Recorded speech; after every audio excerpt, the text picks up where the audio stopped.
by one of the competitors today. Her name is Toshis of Kirkland Middle School. Toshis, please come on up, and let's give her a big round of applause.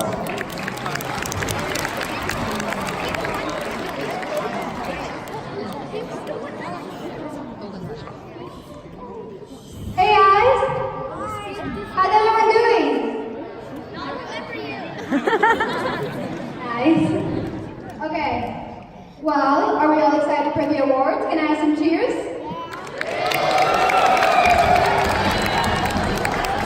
Cool. Well, I'm very excited for the awards. Good luck to all of you. I think we got some lovely trophies here, and we're all going to be great at the awards ceremony. So, if you guys are feeling tired, because we did a lot of math today, come on. We are all feeling really tired, but I've got a great story to cheer us up. There were these two men who were selling vegetables on the street, and they saw a man walk up to them, and he didn't look like such a good customer. So the two sellers, they didn't pay him any attention. When the man walks up to them, surprisingly, he asks, "What are you guys selling here?" But as if he can't see what's right in front of him, they're selling vegetables. So one of the two men replies sarcastically, "We're selling idiots." He's being really sarcastic, but then the man takes a look at all the produce, all of the surroundings, and finally looks at the two men and says, "You're selling idiots? Way to go! Only two left!"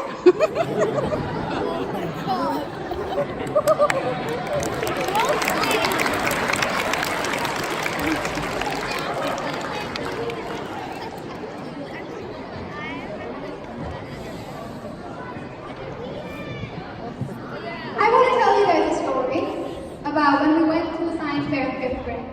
We went to the science fair and we all had to do some really cool projects. I had a project on illusions, someone else had a baking soda volcano, and one of our classmates, named Peter, he had a project on plants.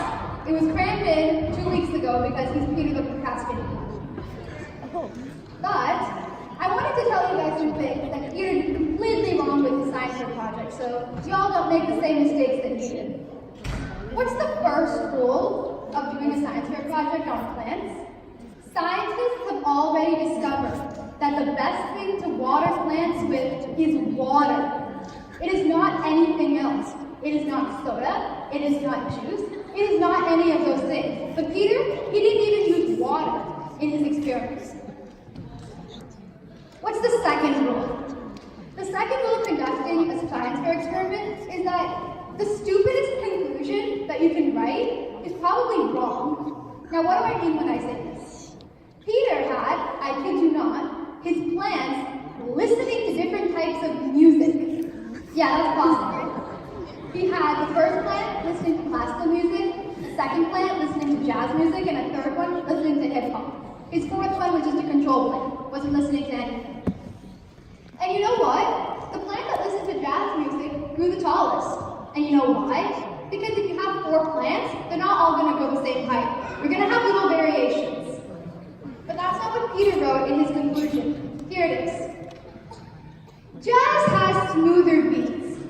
This allows the plant to maintain homeostasis. Third, you cannot call everything you mess up on in the experiment experimental error. If you forget to water your plants on the first day of your project, like Peter did, you cannot call that experimental error. And if you forget to measure the heights of the plant at the beginning and end of the project, you cannot call that experimental error. That's you messing up on crucial parts of the project. It's not the same thing. Rule number 4. Numbers were created for a reason. Please use numbers when you describe your observations of your science experiment. Don't do what Peter did when he wrote down his observations in his science book. Day 1. My plants are looking kind of droopy. Day 2. They're getting greener. Day 3. They're about yay high. Day 4. Lots of leaves. And finally, with all of the craziness of Peter's project, he still had to have his parents help him, i.e. his parents had to do his project for him. Which brings me to my 5th and final rule.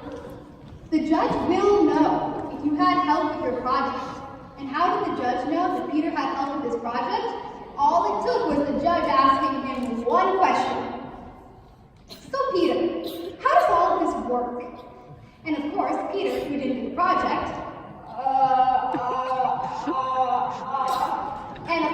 Peter's mom, what Peter means to say is that Peter's project conclusively demonstrates that resources like these may be used to grow plants in the nearby future. The judge looks at Peter. Peter, do you have anything to add? I put glitter on the poster. Thank you.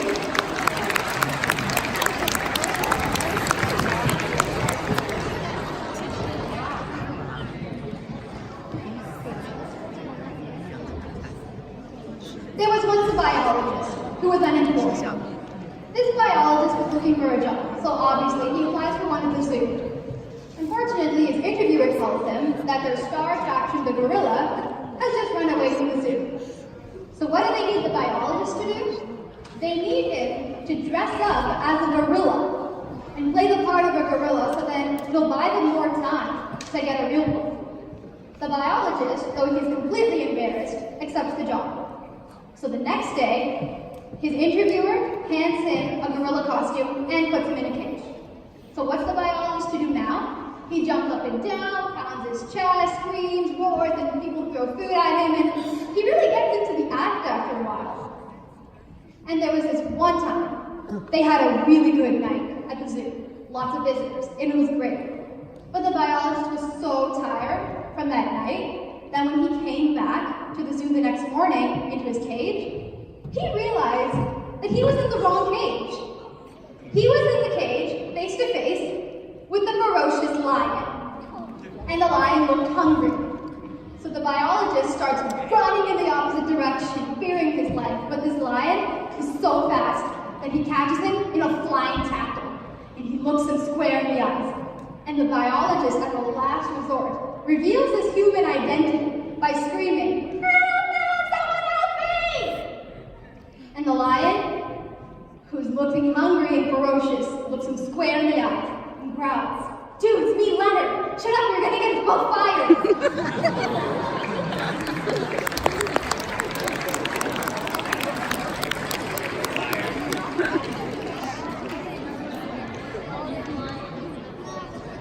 I've got a question for you guys. How many of you guys use Google? Google? Microsoft.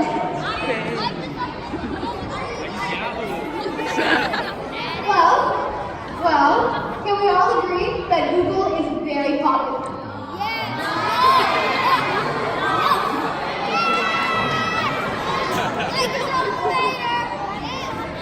It's definitely one of the most creative ideas ever invented.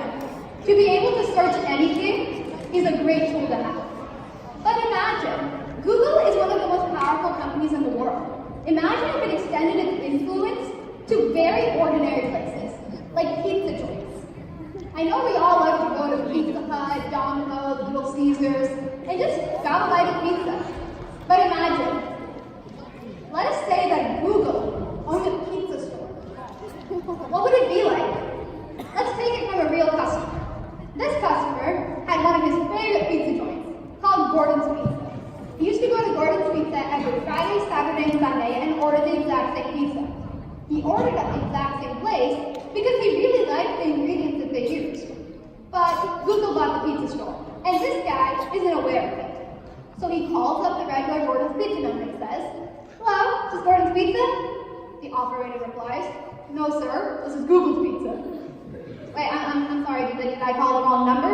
No, Google bought the pizza store. Okay, well, I'd like to order a pizza to go. Okay, would you like your usual? Hold up. How do you know what my usual is? Well, we checked the caller ID. The last 15 times you've called, you've ordered a 12 slice with thick crust and double cheese. Okay, well, I'd like that same thing today too. But may I suggest that you order an 8 slice with thin crust, ricotta, and tomato? Hold up, I don't like vegetables on my pizza. But your cholesterol isn't in good shape at all. But how do you know my cholesterol isn't in good shape? Well, 4 months ago, you bought a supply of high cholesterol tablets to manage your high cholesterol. Okay, maybe that's true. Maybe that's true. But I only take medicine for my high cholesterol, and I don't want the pizza that you suggest. But sir, you haven't been taking your medicine regularly.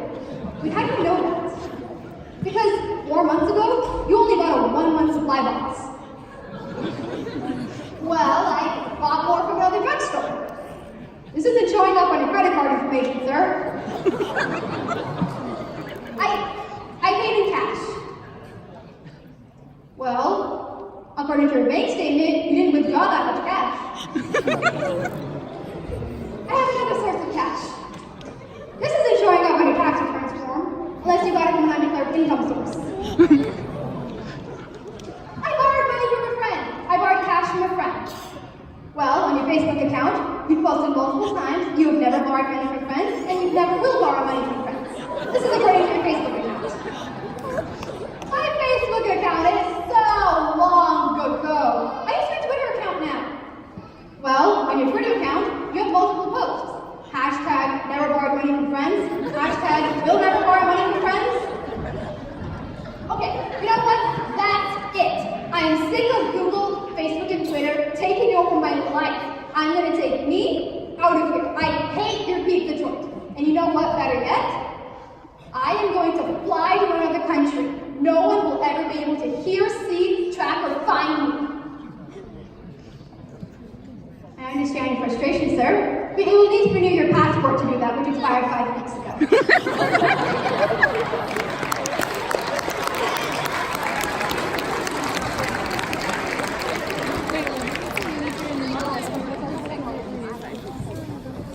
Let me present you with an interesting question. Have you ever wondered, there are A batteries, AA batteries, C batteries, D batteries, but there aren't any B batteries? I think that's to avoid confusion, because let's say that I walk into a battery store and I ask the attendant, I'd like some B batteries. I'm sorry, what? B batteries. And people would think, poor girl, she's studying so much. I wonder if her parents have tried speech therapy. But then there are D batteries, and that's confusing for foreigners, because when they walk into a battery store, and then they say, yes, I would like D batteries. D batteries. Okay, I know you want the batteries, but what kind? D batteries. Oh.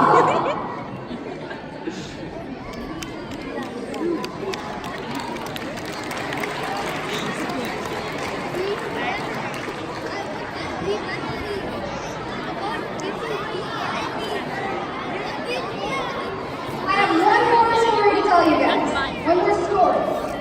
This is about the dangers of tooth decay, so you might want to listen up.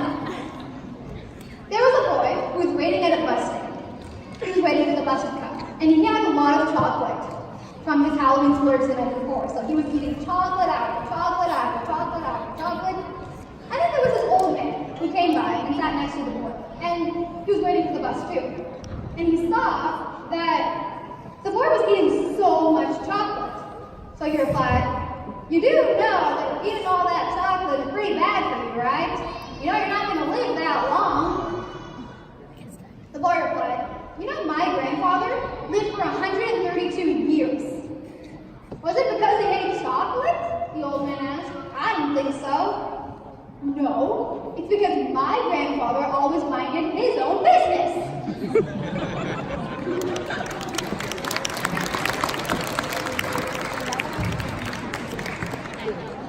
And finally, I must end with the million-dollar question.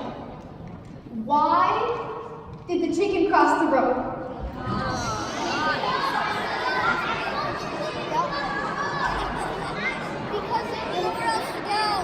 Okay, I know you all have really great answers, and I know it's been a very long time since anyone has ever been able to answer this question. But let's take it from some of the most famous people in the world. Why did the chicken cross the road? According to Albert Einstein, the chicken didn't cross the road passed beneath the chicken. According to Isaac Newton, chickens at rest tend to stay at rest, but chickens in motion tend to cross roads. According to Carl Sagan, there are billions and billions of such galaxies crossing thousands and thousands of roads all over the universe. According to Alex Trebek, the host of Jeopardy, this chicken did not qualify for Final Jeopardy, so he's headed out. We'd like to thank our sponsors. According to Grandpa, well, back in my day, son, we didn't need nobody to tell us why the chicken crossed the road. Someone simply told us that the chicken crossed the road, and that was good enough. According to Elsa, Frozen, the chicken let it go.